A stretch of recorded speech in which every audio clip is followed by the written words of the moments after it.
Hello everyone and welcome to the DC Ultimate Recap. This is the show where we tell you about all of the comic books that came out last week.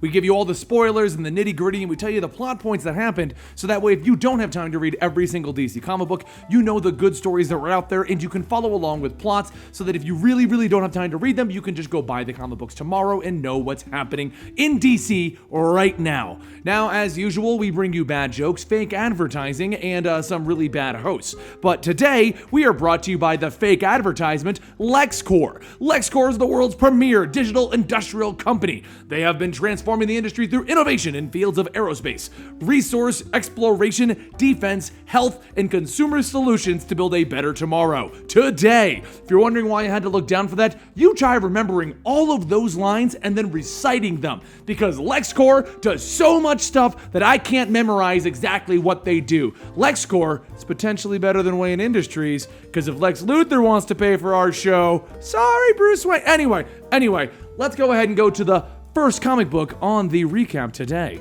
Over in Batman number 19, continuing the story of I Am Bane, Batman learns the hard way that perhaps using the inmates of Arkham to fight his battle against Bane maybe isn't the best of ideas. He pretty much uses all of his villains to fight Bane, and what ends up happening is Bane beats the crap out of every single one of them. While we're introduced to many villains, Maximus Zeus goes ahead and provides a Greek choir narration, kind of breaking the fourth wall and providing a little bit of an insight as to what's going on. It does give you a little bit of story as to what's happening, because basically it's just Bane picking up and breaking everyone. My favorite scene, if you're wondering, is when Two-Face goes, "Batman offered us a shorter sentence. What are you going to offer, Bane?" And Bane is like, "Pain!" Batwoman number 1 comes right off the heels of Night of the Monster Men, with Kate losing herself in back alleys and black markets trying to track down monster venom, which has been turned into a horrifying drug that can temporarily turn its user into a horrific beast and return them back to their human form with minimal side effects. Eventually, Batwoman and her crew track the venom to the island of Koryana, a cesspool of scum and villainy that Batwoman may have once called home. Over in Justice League number 17, we have the Part 3 to Timeless, in which the Justice League is being thrown all throughout time to battle against the villain known as Tempest. Superman goes to confront him because his family is missing, Lois Lane and his son John, well, they're missing. And he goes over to Tempest, who kind of tells this Superman that he is more than he seems. And on top of that, he then implies that he may have lost Superman's family by accident in the time stream, because that's a thing that can happen. Meanwhile, over with Batman, a descendant of Lex Luthor offers to build Batman a LexCorp super suit. Haha, yeah. Speaking of super suits, have you ever wanted to be super suited Lex Luthor? Avoid getting on uncomfortable airline flights, fly over traffic, and just generally be away from the public eye. The LexCorp super suit allows you to do all of these things and badly battle against Superman. I mean, seriously, that suit never really worked out at all, did it? Anyway, do you want to buy your own super suit? Check out LexCorp today. Do I have some words? Do I have some words to say about Superman number 19? Yes, I do. Let me tell you something.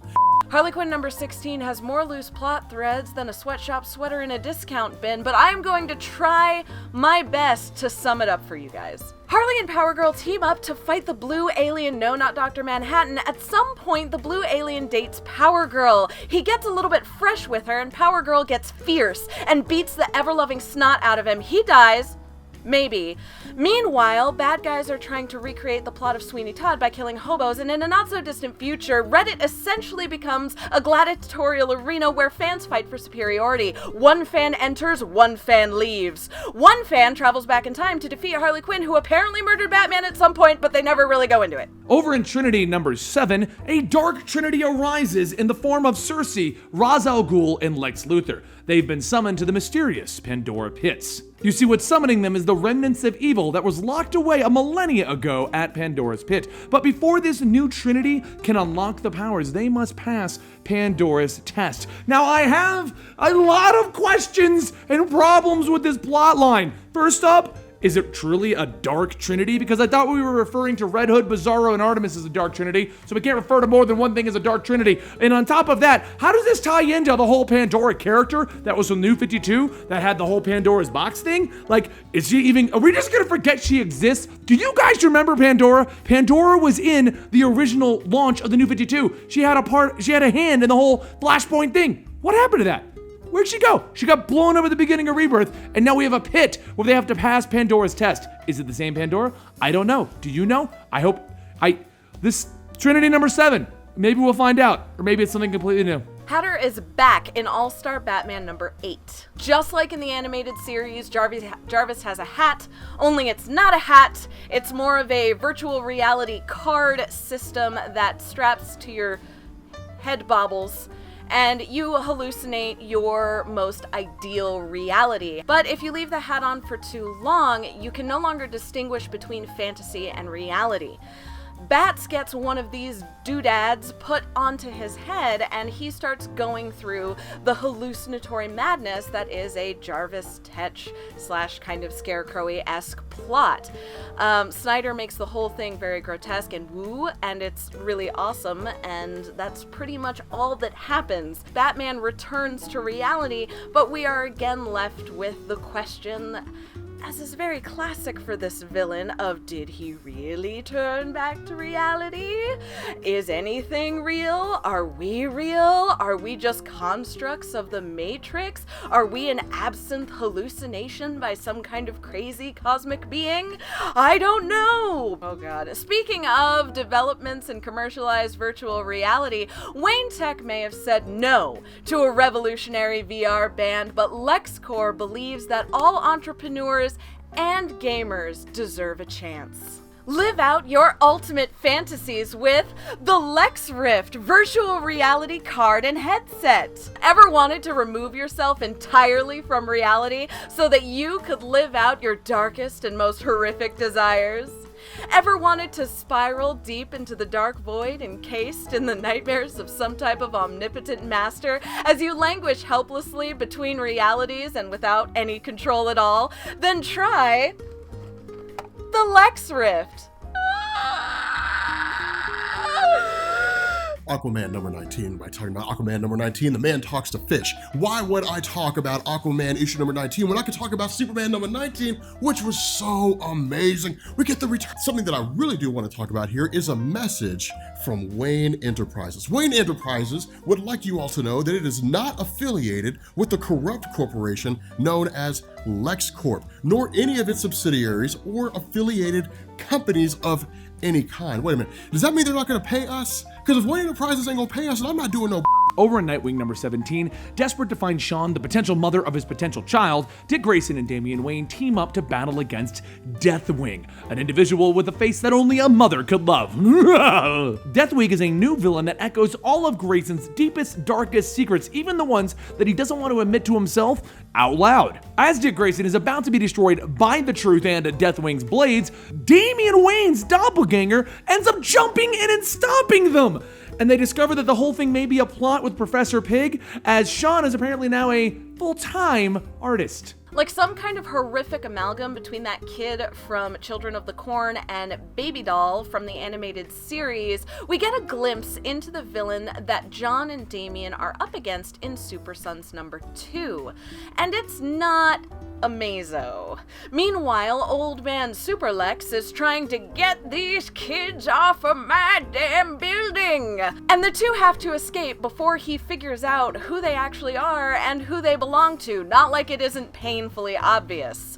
With a few well-placed bombs, Damian gets them out of trouble, but the clues they found lead them directly to the scene of a horrific murder with 4 bodies and 1 survivor. Over in Green Lanterns number 19, the storyline that follows the new Green Lanterns, Simon Baz and Jessica Cruz, we discover that they are still a slightly cocky bunch of individuals who now have to fight against Polaris, Polarity. He's a guy that can control metal, and there's a lot of superheroes and villains with Polar something in their name. He's one of those guys. Either way, it's the beginning of a storyline.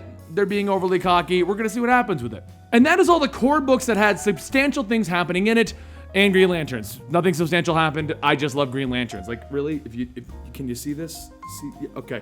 Anyway, now we're gonna go to the honorable mentions, which basically is comic books where nothing really super substantial actually happened, but you still kind of want to know what happened in your comic books, don't you? You don't really want us to skip any. And if we did skip any after that, I do apologize. This is a lot of comic books, and sometimes we do miss them in the pickups, but we will recover the ones that we end up missing by mistake, at least in the next issue, and recap what happened.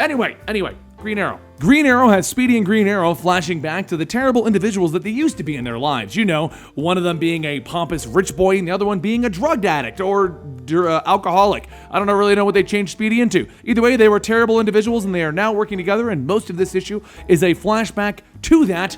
Go ahead and enjoy. And that brings us to the end of this episode of the DC Ultimate Recap. As usual, if you guys enjoy these recaps, subscribe to the channel so you can get them every Monday. Don't forget to check out our sponsor, LexCorp, because Lex Luthor is paying us money right now, and Bruce Wayne's not paying enough money. This is gonna be a mess. We have Lex Luthor and Bruce Wayne trying to give us money for this show. I didn't know our show was that important. Anyway, follow me on Twitter at Comicstorian. You can find Caitlin at ThatSeaMonster, and you can find Rob at Comics Explained. And you can let us know in the comments down below what you thought about each one of these issues and what you think we should do to this show to improve it. I'll see you next time right here, folks.